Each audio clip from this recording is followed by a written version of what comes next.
ہنسنے والے لطیفے، مزاحیہ لطیفے۔ آج میں نے کچن میں چمٹے کے سامنے چنے کے دانے رکھے۔ اس نے اپنا دانہ اٹھایا اور جانو کو بلانے چلے گئے۔ میں نے باقی کے دانے خود کھا لیے تاکہ اس کا جانو اسے جھوٹا سمجھے اور ان کا بریک اپ ہو جائے۔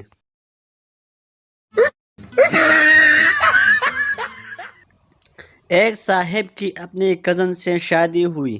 ایک مہینے کے بعد بیگم کا تعارف کرواتے ہوئے بولی، یہ ہے میرے اہلیہ، پہلے ان سے میرا بلڈ کا رشتہ تھا، اب بلڈ پریشر کا ہے۔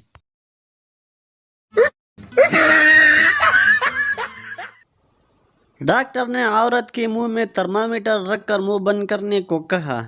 شوہر اپنی بیوی کو اتنے دن خاموش دیکھ کر بولا، ڈاکٹر صاحب ایک چیز کڈنی دی آندھی اے۔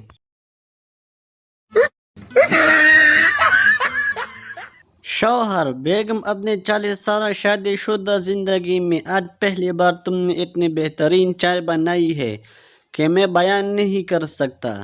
بیوی، آئے ہائے میرے تو عقل ہی ماری گئی، میں نے غلطی سے اپنی پیالی آپ کو دے دی۔ کل رات بیوی نے کہا، مجھے اس طرح ٹریٹ کرو جیسے شادی سے پہلے کرتے تھے۔ میں نے گاڑی نکالی، اسے ریسٹورنٹ میں لے کر ڈنر کرایا، خوب گپ شپ کی، راستے میں آئس کریم بھی کھلائی اور اس کے پاپا کے گھر کے باہر چھوڑ کر بھاگ آیا۔